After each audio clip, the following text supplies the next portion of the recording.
no tengo conectado las extensiones en todas las computadoras. Por lo tanto, si yo no puedo darles la clase en la misma computadora, el hecho de que estén entrando y saliendo causa mucho conflicto por el ruido o no permite que corra compartir pantalla. Entonces, igual, si ya ven que son 10 minutos después de la clase, como por ejemplo ahorita, ya no intenten acceder porque no puedo asegurarles de que tenga acceso directo a todas las clases. Bueno, bien, rápidamente, pues vamos a hacerlo muy, muy breve, pero finalizar esta parte muy rápido. Fíjense bien, esto hacía una dinámica cuando estábamos en forma presencial porque necesitamos cambiar varios aspectos que incluso sirven de forma personal para el entendimiento de algunas enfermedades. Parte de esto es entender el concepto de enfermedad compleja, que requiere un cambio de paradigma enorme. No me voy a detener mucho en esto, pero quiero que sepan que todas las patologías que vamos a ver en el curso son patologías que se consideran complejas, es decir, no tienen un origen, no tienen una causa y sus manifestaciones clínicas pueden ser muy, muy, muy variadas. El ejemplo clásico es la obesidad, la diabetes, bueno, son ejemplos clásicos de todo esto. Pero también al mismo tiempo requieren ustedes un cambio de paradigma completamente distinto al que han aprendido probablemente en la carrera, y esto habla de que hay unas enfermedades que son tan complejas que requieren también visiones distintas. Entonces siempre empezaba con este ejemplo con ustedes acerca de la obesidad, porque la obesidad es el prototipo de enfermedad compleja. Cuando hablamos de la obesidad decimos bien, ¿quién va a tratar la obesidad? Muchos piensan automáticamente el nutriólogo. Sin embargo, hoy por hoy la obesidad es una enfermedad compleja porque la ve cardiología, la ve endocrinología, la ve medicina interna, vaya, incluso hasta la llega a ver inmunología, la obesidad. No tiene como tal una especialidad que la vea, tiene que verse con un grupo de especialistas. Y así son la gran mayoría de las enfermedades que vamos a ir viendo. Tal vez debido a esta complejidad, la especialidad más adecuada para iniciar las valoraciones sea medicina interna, por su visión holística de las enfermedades. Sin embargo, eso lo tenemos que ir trabajando. Entonces, por ejemplo, cuando queremos tratar este tipo de enfermedades, es lo mismo. No podemos tratarlo desde el punto de vista reduccionista. Tenemos que verlo desde el punto de vista holístico. Y eso causa mucho escozor porque muchas veces no sabemos cómo hacer ese gran cambio. Bueno, para eso yo les traía a ustedes una dinámica, bueno, que la hago presencial, pero se las voy a platicar ya nada más por cuestiones de tiempo. Entonces, siempre yo les ponía algo en la pantalla. En esta ocasión, por ejemplo, les ponía esta figura, este escudo, este logotipo de un partido político, y les decía que pensaran rápidamente que me dijeran lo primero que se les venía a la mente. Y rápidamente mucha gente pensaba, por ejemplo, en Hitler, en el ejército alemán, etcétera, o muchos me imaginaban o expresaban algo relacionado con el Holocausto. Bueno, básicamente ese es el paradigma que tenemos ante este símbolo. Si nosotros vemos esto, automáticamente pensamos en esto o en esto. Ese es un paradigma, es una realidad. Tenemos un estímulo y automáticamente respondemos con una respuesta prácticamente ya preconcebida. Sin embargo, cuando necesitamos cambiar algo fuerte de nuestro ser, algo fuerte de nuestra realidad, requerimos un esfuerzo un poquito mayor. Y si ustedes han sido gente que le gusta la historia o les gusta las explicaciones del porqué de las cosas o les gustan los acertijos, muchos de ustedes tal vez ya habrán experimentado esta sensación alguna vez. El hecho de que te expliquen algo nuevo, de que entiendas algo nuevo y de pronto pues sientas cómo se abre incluso tu mente y sepas que entiendes las cosas desde otra visión. Ese cambio, esa sensación habla de que rompemos viejos paradigmas y formamos nuevos paradigmas. Y bueno, la dinámica de esta concluía de que yo les decía que de hecho la suástica, esta cruz, no proviene originalmente de Alemania y que menos representa solamente a un grupo político, en ese caso los nazis, sino que la suástica es un símbolo muy antiguo. Ustedes verán en su pantalla al lado izquierdo cómo la suástica ya era representada por culturas de Asia, principalmente aquellas que se dedican al budismo, y prácticamente era el símbolo de Buda. Era un símbolo que daba buenos deseos y deseaba buena fortuna. Pero si se fijan y somos un poquito más observadores, se darán cuenta que esta suástica realmente es un pequeño fractal, es una figura geométrica, asimétrica, pero a la vez simétrica, y que es muy fácil de realizar. Les puedo apostar que tal vez en la primaria, cuando ustedes estaban tal vez ahí jugando y no poniendo atención a una de las clases, con su cuaderno de cuadrícula, tal vez de alguna forma ustedes llegaron a desarrollar una suástica. ¿Qué es? Es un cuadrado que lo parten en 4 y después vuelan un pedacito de cada lado. Y ya con eso ustedes hacen una suástica de una forma muy sencilla. Es un fractal muy simple. Tan simple que ha sido reproducido por muchas culturas. Por ejemplo, a su lado derecho pueden ver, por ejemplo, la suástica del Tíbet, que está mucho en relación con las suásticas chinas, que se han utilizado desde hace más de 5.000 años. Y en el cuadro de en medio, ustedes pueden ver la gran cantidad de culturas que han utilizado suásticas. Los Hopi, los cristianos, el Islam, incluso en abajo, en el ángulo inferior del lado izquierdo, podemos ver suásticas aztecas. Es un fractal tan simple que es fácilmente reproducido y encontrarlo en una gran cantidad de culturas. Y generalmente este tipo de simbología representan buena fortuna. Entonces, cada vez que ustedes vean a partir de este momento, si es que no tenían este conocimiento, ahorita cada vez que vean ustedes una suástica, no solamente van a pensar en los nazis o en la Segunda Guerra Mundial o en Hitler o en la Gran Guerra de principios del siglo pasado. No, sino también van a saber que eso es un fractal, que es un fractal simple, que es muy fácil hacerlo y que ha sido representado por diferentes culturas y que se toma de los budistas principalmente cuando queremos desear buenos deseos. Entonces todo esto es un cambio de paradigma. Si no sabían esto, el tener esta nueva información los va a hacer que a partir de ahorita vean las cosas de una forma distinta. Bueno, ¿cómo se tratan las enfermedades complejas? Con cambios de paradigma. Muchas veces el vivir obsesionado con una sola realidad hace que nosotros mismos mutilemos nuestro propio conocimiento y entendimiento de las cosas. Entonces lo que tenemos que hacer nosotros es hacer ese pequeño esfuerzo extra, del que ya hablábamos en alguna ocasión, para poder incluso innovar ese conocimiento que tenemos. Bueno, ¿por qué se lo saco ahorita con obesidad? Porque uno de los problemas de la obesidad es que urge un cambio de paradigma. La gente no entiende qué es la obesidad y mucho menos sabe cómo tratarla. Entonces, ese es un problema que es global. Actualmente se considera ya como una pandemia no infecciosa y es algo que está repercutiendo en la economía, en la ideología.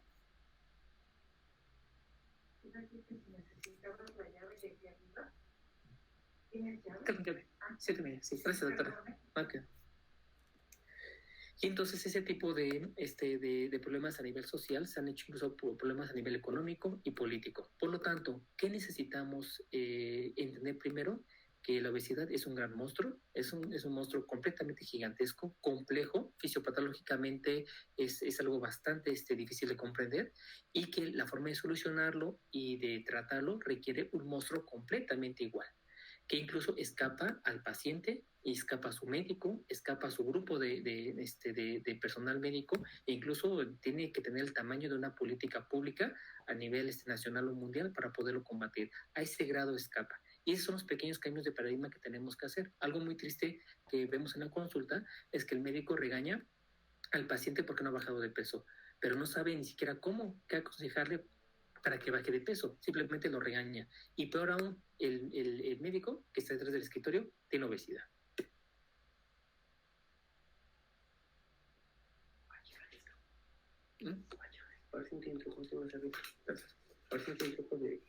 Sí, está bien.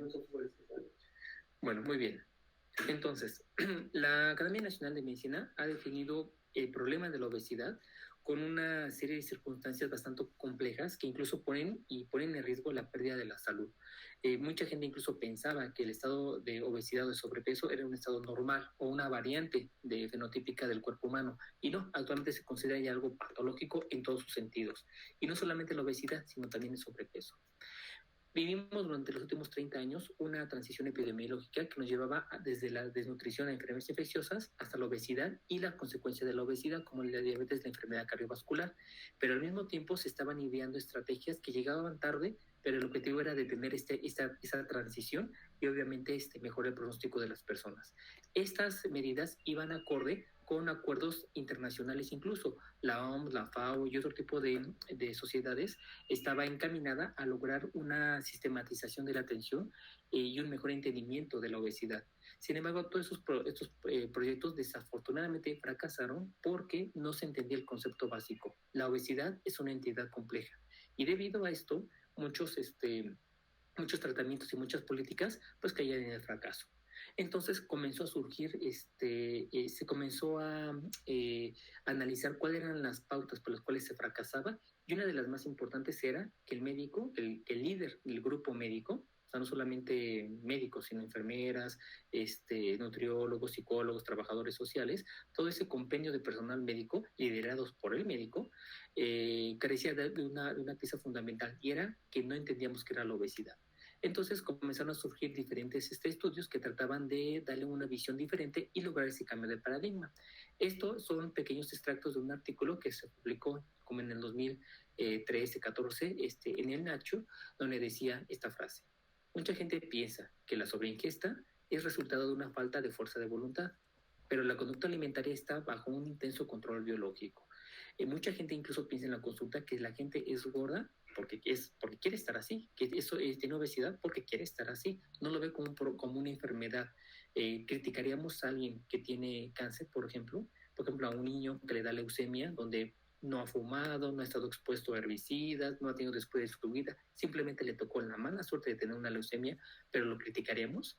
Incluso se podría ver hasta miserable, ese tipo de conducta. Bueno, lo mismo pasa con obesidad. Es tan incomprendida la obesidad que la gente piensa que es simplemente falta de fuerza de voluntad. Se han hecho diferentes softwares, sobre todo matemáticos, y algunos que se llaman redes y mapas neuronales. Es un poco de medicina basada en dinámica de sistemas.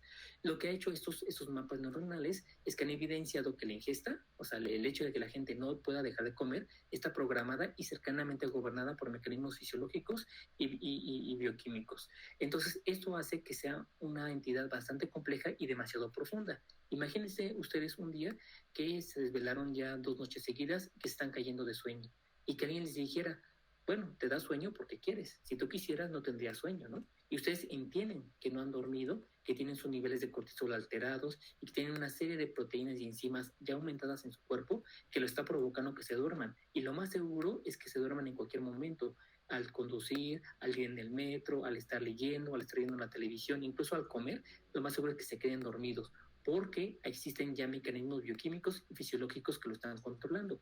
Pero imagínense que alguien les dijera: ¿saben qué? Se están durmiendo, los voy a reprobar. ¿Por qué? Porque no están poniendo atención. Si ustedes quisieran, permanecerían despiertos. Fíjense qué tan absurdo suena esa aseveración, que incluso la vemos hasta como normal, pero es absurda. La fisiología y la bioquímica no se pueden mover. Esas son leyes ya muy rígidas y muy duras que no la podemos nosotros quitar con simplemente fuerza de voluntad. Entonces, así se ve muchas veces la obesidad, como un fracaso de la persona ante el éxito, como un fracaso de la persona para estar bien consigo misma, para un fracaso de su vida. Y eso es muy injusto, porque realmente sumergirte en la obesidad es que pelees con mucha bioquímica y mucha fisiopatología. Tradicionalmente, el concepto que tenemos nosotros de la obesidad abarca el famoso desequilibrio, donde la persona come más y gasta menos. Si bien esto matemáticamente sí es cierto, tenemos que entender que esta ingesta y este gasto, tanto la ingesta como el gasto, las dos variables que nos ponen en la balanza, están también gobernadas por muchísimos otros factores. Por lo tanto, comer más o comer menos, como gastar más energía o hacer menos, está gobernada por muchos otros factores que son muy difíciles de manejar. Primero, tenemos un factor neurológico. Este factor neurológico es bastante amplio. Debido a que la obesidad es muy compleja, muchas veces nosotros vemos que muchos de estos pacientes se asocian trastornos neurológicos o incluso trastornos psiquiátricos. Y no es una causalidad, realmente tiene mucho que ver los centros de la ingesta, de la saciedad, de la depresión, la ansiedad, en cambios de conducta que van a florecer como obesidad.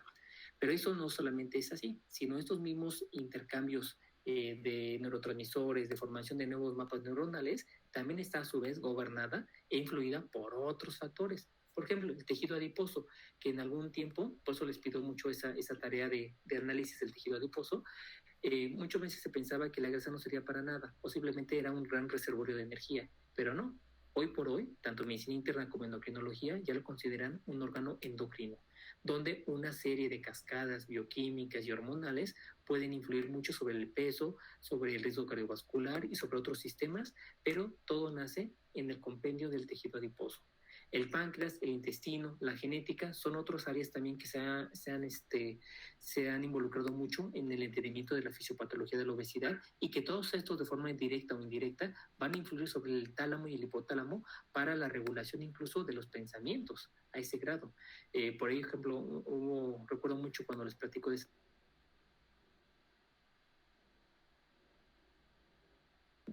se les inducía mucho que tuvieran una ingesta alta en carbohidratos. Y ya una vez aprendida esa conducta, les inyectaban, por ejemplo, insulina a nivel intratecal, o sea, a nivel del canal nervioso. ¿Por qué? Para combatir una deficiencia o una presencia de resistencia a la insulina relativa. Y de tal manera que inyectarles insulina en el canal a nivel intratecal provocaba que los simios dejaran de comer. Entonces, eso hablaba mucho de cómo las hormonas están altamente influidas en el comportamiento del hambre, del apetito. Entonces, ¿qué puede estar pasando en muchas personas? Que tal vez ya de la naturaleza, de forma genética, y hay muchos genes descritos para esto, ya tienen una predisposición para ingerir más alimento del que necesitan. Y no es porque ellos lo hagan por fuerza de voluntad, no, simplemente su cuerpo ya nació sin esa calibración correcta y por lo tanto van a sufrir de mayor riesgo de subir de peso o de no controlar el alimento. Ven qué profundo incluso llega a ser este conocimiento y qué tan injusto a veces es el personal médico a reducirlo a frases tan simples como no le echas ganas, por eso estás gordo. Entonces es muy injusta a veces la medicina mal entendida. Entonces, nuevamente, la primera tarea que les hablaba de los aspectos fisiológicos, esa me la tienen que entregar para que ustedes puedan incluso explorar qué mecanismos realmente gobiernan y a qué profundidad gobiernan la ingesta de alimentos y la conducta alimentaria en el paciente obeso. Y peor aún, hay otras cosas como el uso de medicamentos que de forma indirecta puede incluso causar un desequilibrio en esta conducta. Vean lo complejo que es todavía. Pero si esto ya es complejo, todavía hay más. Por ejemplo, la inactividad física, el sedentarismo. Actualmente hay muchos estudios que están corriendo en niños donde el hecho de que hayan estado en cuarentena debido a la pandemia los llevó a aumentar el número de horas de pantalla, ya sea televisión, computadora o dispositivos portátiles. Y al mismo tiempo está asociado un aumento, así real, un aumento en el sedentarismo y en el aumento de peso, obviamente asociado al sedentarismo. Tenemos casos que me han tocado incluso muy cercanos de analizar, donde niños de 10 años han subido hasta 30 kilos en la etapa de la pandemia. O sea, vean, han duplicado prácticamente su peso por el sedentarismo. Vean lo impactante que es. Pero ¿qué les vamos a decir? Vete a nadar, sal con tus amigos, saca la bicicleta. Pues no, estamos en pandemia. Entonces las circunstancias sociales, políticas, también influyen de forma indirecta en estos aspectos. Y otro también muy importante es el famoso aporte hedónico. Es muy curioso cómo el aporte hedónico puede incluso llegar a afectar a un nivel más grave que cualquier otra cosa. Las emociones, como lo decía incluso Ramón de la Fuente, son es el motor de la conducta. Entonces, si no controlamos nosotros las emociones o no tenemos un bagaje perfeccionado para controlar las emociones, estamos a merced de ellos y eso va a modificar nuestra conducta. Por eso siempre se recomienda que las personas vayan a terapia cognitivo-conductuales, porque si no vamos a esa terapia y no sabemos dominar las emociones, lo más seguro es que fracasemos ante el intento del cambio de hábito, tanto de ejercicio como de dieta. Ese famoso aporte hedónico, mal llamado o popularmente llamado placer, ese que también gobierna mucho las emociones. Por ejemplo, si los niños salen, aunque sea virtualmente, de la primaria o de la secundaria, les hacen una comida. Si es el cumpleaños de alguien, hacemos una comida. Si alguien ganó, le hacemos una comida. Si perdimos, también hacemos una comida. O sea, prácticamente relacionamos al alimento, a la comida, todo el aporte hedónico y muchas veces la estima de las personas. Si quieren celebrar a alguien, pues pueden hacer una fiesta, podrían hacer muchas cosas, pero la comida tiene que estar presente. Y ese aporte hedónico es el que también gobierna mucho la conducta de las personas. Por lo tanto, el quitarles eso es quitarles tal vez el único aporte de placer que puedan tener muchas personas. Entonces, a eso y muchísimas otras cosas más, es lo que provoca y hace que la obesidad sea una enfermedad compleja y multifactorial. Sin embargo, la definición que les piden sus programas de estudio y la que vamos a estar manejando, pues es la reduccionista, es la sencilla, ¿no? La obesidad se va a definir como una acumulación excesiva o anormal de grasa. Y esto con miras, ya se conoce bien, a perjudicar o al quitar la calidad de salud. Uno de los subrogados que lo vamos a manejado, porque es muy sencillo, pero es muy malo, es el índice de masa corporal. Lo vamos a manejar también nosotros para las clases y para los ejercicios que les voy a mandar. Sin embargo, de antemano, sépanlo que es una medida muy conveniente, pero fisiológicamente muy inadecuada. La escala que van a utilizar también es la misma escala de la OMS, que es donde categoriza en peso bajo, rango normal y sobrepeso y demás clases de obesidad a través del IMC. Sin embargo, no es la única forma para medir esto. Si nos remontamos a apenas unos 5 o 6 años, podemos ver rápidamente la prevalencia de la obesidad y simplemente quiero que hagan unas connotaciones muy precisas. Número uno, la obesidad no maneja equidad de género. Es muy distinto para los hombres, muy distinto para las mujeres. Entonces, lo que ven en mapa son hombres mayores de 20 años y cómo era la prevalencia de la obesidad a nivel mundial. Y ustedes pueden ver rápidamente cómo México se ubicaba en este grupo, en hombres, a la mitad de la tabla, prácticamente con una frecuencia de 20 a 30%. Pero en el caso de las mujeres vemos que incluso es un poquito peor, cercana al 30 y 40%. ¿Eso qué quiere decir? Que también tenemos que hacer la consideración nosotros por género.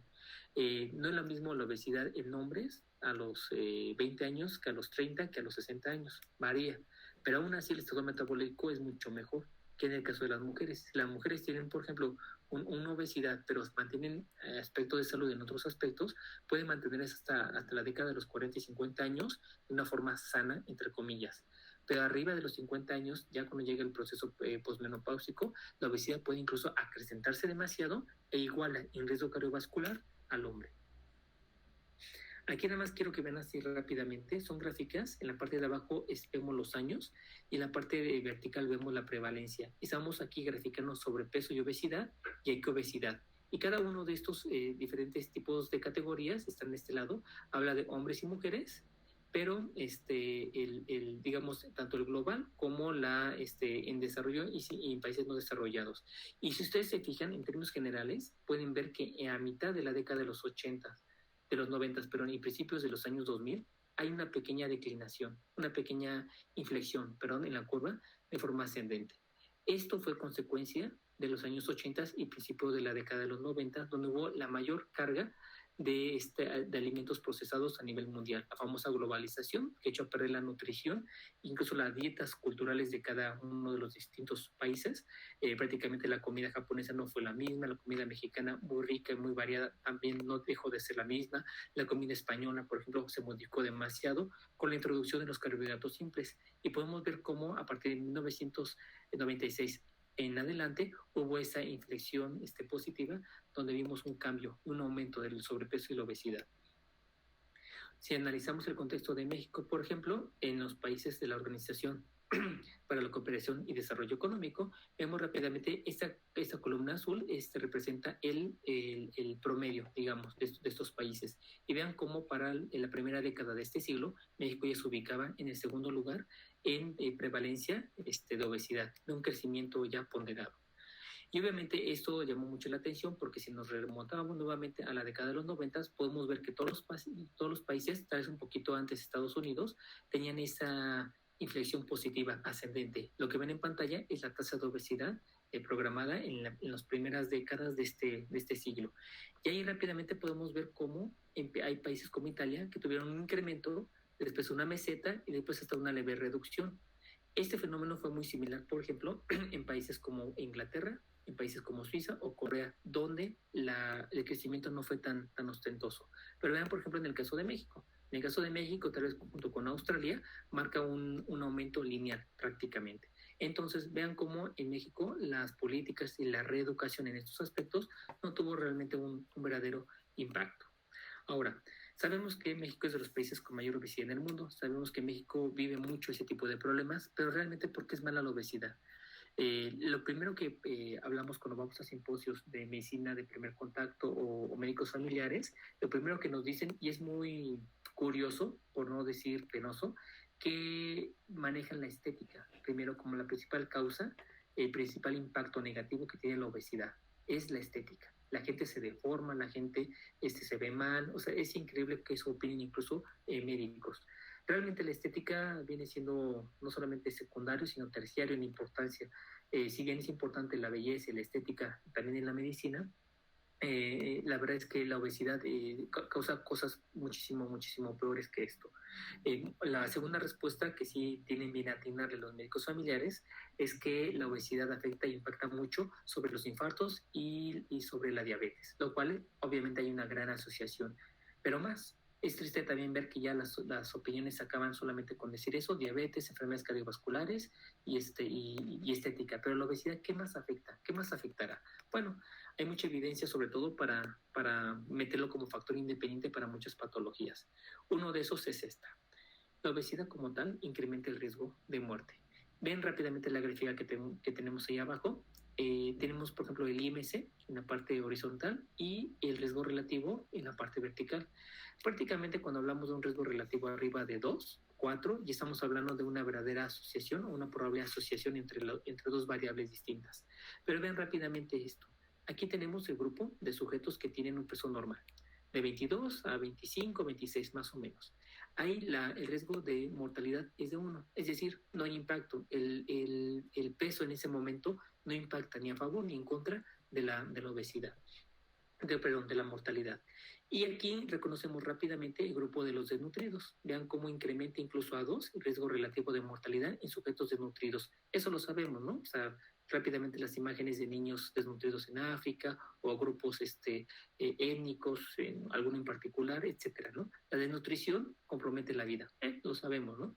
Pero vean cómo incluso el sobrepeso y la obesidad tienen riesgos relativos muy similares a la desnutrición. Es decir, tan malo es tener desnutrición como tener sobrepeso y obesidad. Entonces, la obesidad es factor de riesgo de mortalidad. Pero no solamente de mortalidad, sino también de expectativa de vida. Vean rápidamente estas gráficas y no voy a coger una por cuestiones de tiempo. Vamos a centrarnos en este cuadrito anaranjado. Este cuadrito anaranjado que habla que la gente que tiene peso normal, a los 70 años de vida, casi el 80% va a estar vivo. Vámonos al extremo. Los sujetos que tienen obesidad mórbida. Sujetos con obesidad mórbida, a los 70 años, menos de la mitad ya habrá fallecido. ¿Eso qué quiere decir? Que también la mortalidad, también el peso y la obesidad disminuyen la expectativa de vida. Con esta gráfica lo podemos entender bastante bien. No solamente te mueres con más frecuencia, sino también a edades más tempranas. La respuesta correcta de los médicos familiares se tiene que ver con enfermedades cardiovasculares, sí, pero además tenemos otras que escapan, como las famosas cardiometabólicas, que va desde cotas, osteoartritis, hasta incluso algunos tipos de cáncer. Esta tabla nada más es para ejemplificar rápidamente cómo aumentan las comorbilidades. Por ejemplo, vean cómo incluso patologías vesícula aumenta 1.4 en el caso de los hombres, pero hasta 2 en el caso de las mujeres. Vean cómo la osteoartritis tienen 2 en el caso de las mujeres, aumenta el riesgo, pero hasta 4 en el caso de los hombres. Pero vamos a ver otras tablas de importancia como la hipertensión. La hipertensión, como la enfermedad cardiovascular, aumenta 1.8. Pero vean cómo incluso el riesgo de sufrir hipertensión asociada a obesidad es de 2.4 en el caso de las mujeres. Y no se diga, por ejemplo, la diabetes aumenta 6 el riesgo relativo en el caso de los hombres y hasta 12 en el caso de las mujeres. Y eso solamente con asociarlo a obesidad. Muchas más enfermedades se pueden tienen este mismo comportamiento, como la diabetes, ya hablábamos, con la insuficiencia cardíaca, la hipertensión arterial, los eventos vasculares sistémicos, etcétera. Incluso hasta el asma está asociada a ese tipo de enfermedades. Y aquí también esto es bastante importante. La obesidad promueve otros factores de síndrome metabólico que veíamos en la clase anterior, donde vamos a tener, por ejemplo, enfermedades coronarias, dislipidemia, hipertensión, diabetes. Incluso vean la escalerita que se forma. Este es grupo normal, este es sobrepeso, este es obesidad clase 1, 2 y 3. Vean incluso cómo la escalerita es muy, muy similar en todas las enfermedades. Es decir, la obesidad, además de ser un factor de riesgo de muerte, disminuir la expectativa de vida, también es un promotor de síndrome metabólico. Pero de otras patologías, apnea del sueño, vean la misma escalerita, estenosis hepática, la misma escalerita, enfermedad de la vesícula, la misma escalerita, o sea, es básicamente lo mismo. O sea, tal vez modifique así la gran cantidad de enfermedades que tenemos. Pero sobre todo, esto que es muy importante, que a veces lo decimos a las personas cuando los entrenamos, también es un factor de riesgo de cáncer. ¿Se imaginan, por ejemplo, ver a un niño fumando o a un niño lleno de pesticidas en un campo de cultivo? Pues obviamente, o comiendo salchichas todos los días, o sea, obviamente eso sabemos que está relacionado con cáncer, con leucemias o linfomas, lo sabemos y no podríamos exponer a un niño a eso, ¿no? Sin embargo, si vemos niños obesos en la calle, enfrente del Xbox, etcétera, o sea, también nos estamos exponiendo al cáncer al tenerlos ellos con obesidad y sobrepeso. Entonces, la obesidad es un factor de riesgo para cáncer también. Y podemos ver, si se fijan, de una forma menos discreta, pero igual, la escalerita. Peso normal, sobrepeso y obesidad. Y vean igual, la misma relación ascendente. ¿Qué quiere decir? Eso se considera en estadística como el gradiente. ¿Eso qué quiere decir? Que si mientras más pesa una persona, más riesgo tiene de sufrir cáncer. Y eso habla de una asociación bastante estrecha. Pero son muchos tipos de cáncer. Vean, por ejemplo, colon, hígado, vesícula, mama. Incluso vean, por ejemplo, en mujeres, cómo aumenta con sobrepeso y aumenta 1.5, 1.6. Vean, casi 3 si tiene obesidad moderada, y si tiene obesidad grave, hasta 6 el riesgo relativo. Prácticamente aquí hablamos hasta de causalidad. La obesidad causó cáncer cervicuterino, entonces cáncer de útero, pero vean incluso la gran fuerza de asociación que puede llegar a tener todo esto. Pero ¿qué creen? Y es algo que también quiero que hagan ustedes, un esfuerzo de cambio de paradigma. Siempre se nos dijo desde la primaria que el IMC era lo que te iba a determinar si eras obeso o tenías sobrepeso. Y obviamente arriba de 30 tenías sobrepeso. Pero ven esta gráfica. En esta gráfica, en la parte de abajo, sacamos los valores de obesidad. Nos quedamos incluso con la mitad de sobrepeso. Y vean, por ejemplo, el riesgo que tiene el desarrollar hipertensión. Fíjense bien, 0, o sea, 21.6, 0 es que no hay riesgo. Pero apenas avanzamos a 22 y aumenta a 1.2, 1.3. Llegamos a 23 de IMC y ya tenemos un riesgo de 1.5. Incluso si llegamos a 25, ya casi estamos sobre el 2. Y ya hasta 27, entonces podemos tener 2.5. Todavía no llegamos, estamos muy lejos de obesidad, y vean cómo incluso ya la representación del impacto sobre el desarrollo de hipertensión ya es muy notorio. ¿Esto qué quiere decir? Que tal vez sí, efectivamente, así lo definió la OMS. Obesidad es a partir de 30, sobrepeso a partir de 25, pero tal vez fisiológicamente no obedece esas reglas. Tal vez incluso el tener menor peso en esto todavía sigue siendo patológico. Probablemente el peso, el IMC ideal, tendría que ser tal vez entre 21 y 23, probablemente, que el riesgo existe, pero no está tan aumentado. Hay quienes dicen que el IMC ideal tendría que ser entre 21 y 22. Hay mucha polémica acerca de esto, pero imagínate, si tú ya tienes IMC de 23 o de 24 o hasta de 25, realmente fisiológicamente ya tienes un aumento de riesgo. Aunque la OMS diga que no eres obeso, aunque todavía la OMS diga que no tienes sobrepeso, pero fisiológicamente ya hay un impacto real. Y ya después viene la ascendente, que es 25, ya es sobre el resto de obesidad y diferentes tipos de obesidad y sobrepeso. Y bueno, ya vemos ahí cómo se incrementa de forma lineal. Pero vean, por ejemplo, aquí hablábamos en una de las clases de la famosa dislipidemia heterogénica, triglicéridos elevados y HDL bajo. Bueno, vean este estudio, por ejemplo, aquí abajo tenemos el IMC. Vean cómo el HDL comienza a bajar con IMC de 20-21. O sea, a partir de 20-21 ya comienza a caer el HDL. Y vean cómo incluso en el mismo grupo comienza a subir en la línea azul clara los triglicéridos. Y estamos hablando de un grupo donde en teoría el IMC es normal. Pero vean cómo se está aumentando. Vean el colesterol, cómo empieza a aumentar a partir de 19, 20, y a partir de 24 ya es muy notorio ese ascenso. Se llega a estabilizar, pero vean cómo inicia desde peso, entre comillas, peso normal, desde un IMC normal. Y lo mismo vean en la gráfica que tienen a su derecha. Aquí estamos graficando hombres y estamos viendo la prevalencia de la tensión arterial por encima de 160.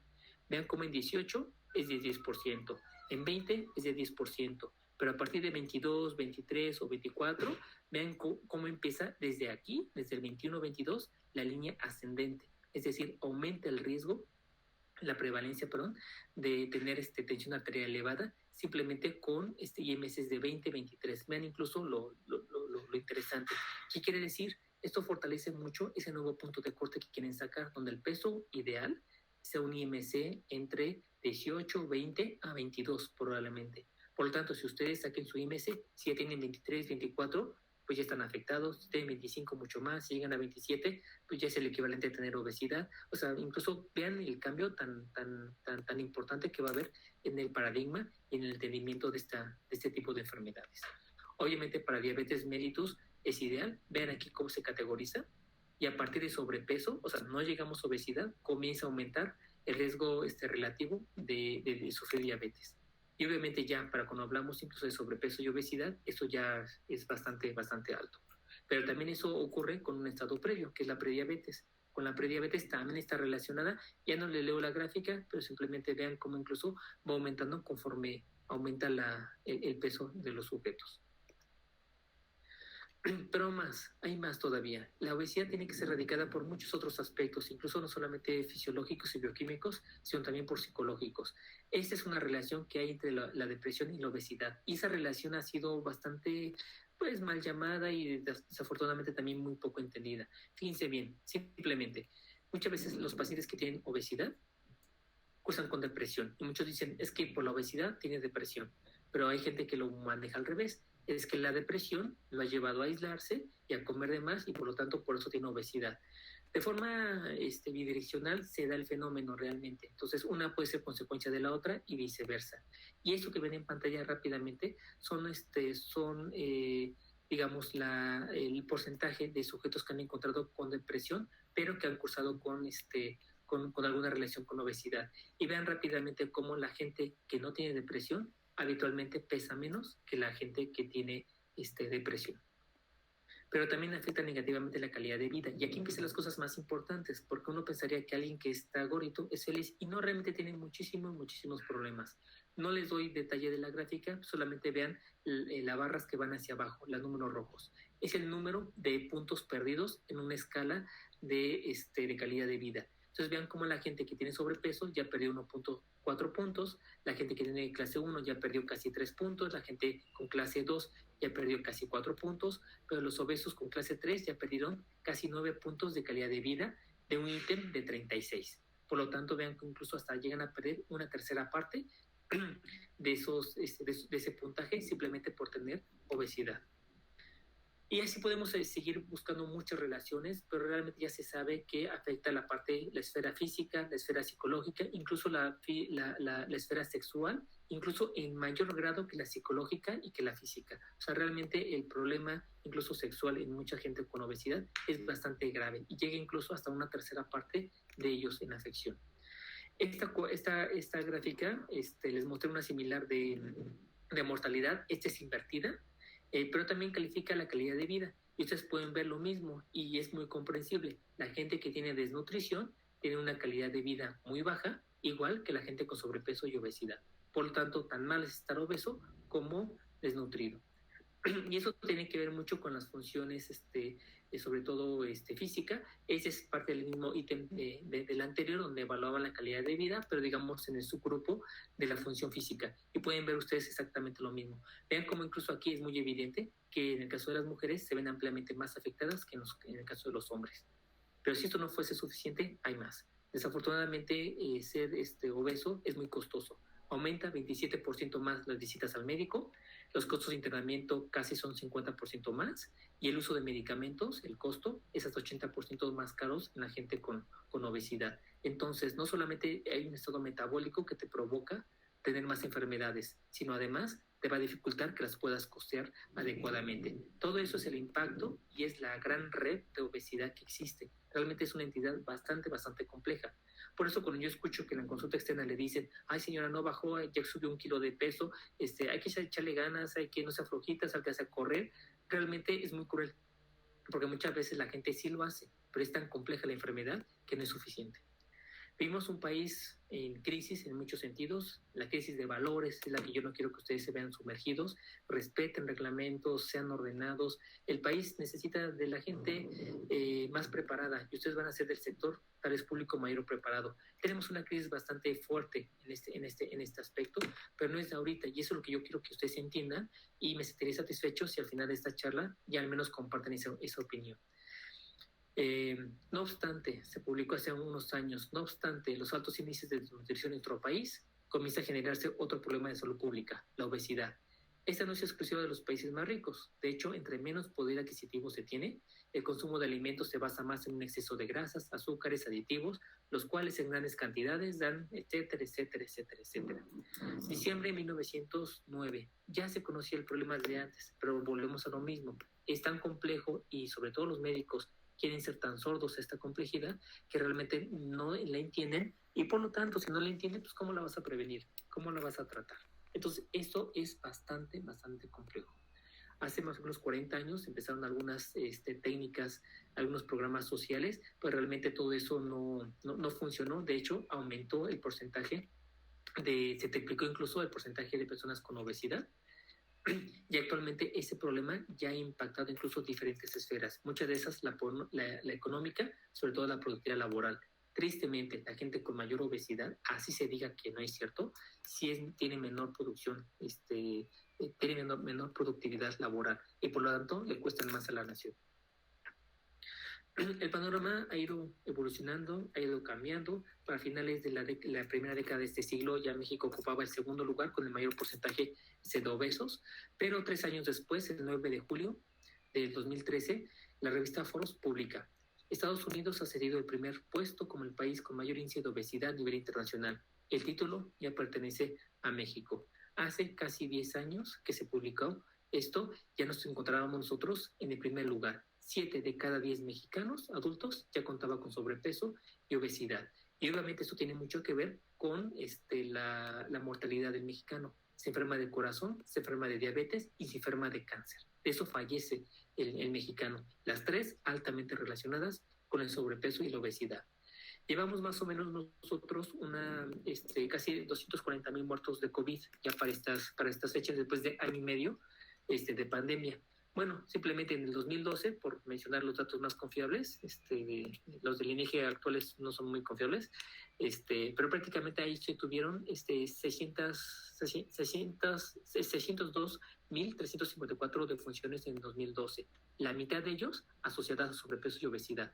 Inclusive en una pandemia de un virus respiratorio, de un coronavirus que se esparce de forma respiratoria a una velocidad impresionante, aún así no igualamos las muertes que provoca la obesidad en un año con respecto al COVID. Nada más para que vean el impacto tan grande que tiene. Así como le tenemos miedo al COVID, tendríamos que tenerle miedo a la taquería de la esquina. Pero esto todavía es peor todavía, y por eso insisto mucho en el cambio de paradigma. Mismo año, mismo en salud, 2012, vean la distribución del sobrepeso y obesidad, pero en niños. Kinder, 10% ya tenía sobrepeso y obesidad. Primaria y secundaria, 1 de cada 3 ya tenía sobrepeso y obesidad. Adultos mayores, es decir, 18 a 20 años aproximadamente, 71%. Todavía peor, los pediatras dicen, si un sujeto termina su adolescencia con obesidad, va a ser obeso el resto de su vida. No va a poder bajar de peso el resto de su vida. O sea, el pronóstico incluso de los niños es bastante catastrófico. Si no sacamos de la obesidad y sobrepeso a un adolescente, cuando sea adulto, ya no lo va a volver a recuperar. Así de fuerte y de importante es este tipo de patología. Por eso insisto, cuando le dicen al niño, mira, estás muy gordito, ponte a hacer ejercicio, salta a jugar fútbol o algo por el estilo, y no lo hacen, ni lo castigan, ni lo torturan, ni lo deprimen, y lo humillan, y aparte las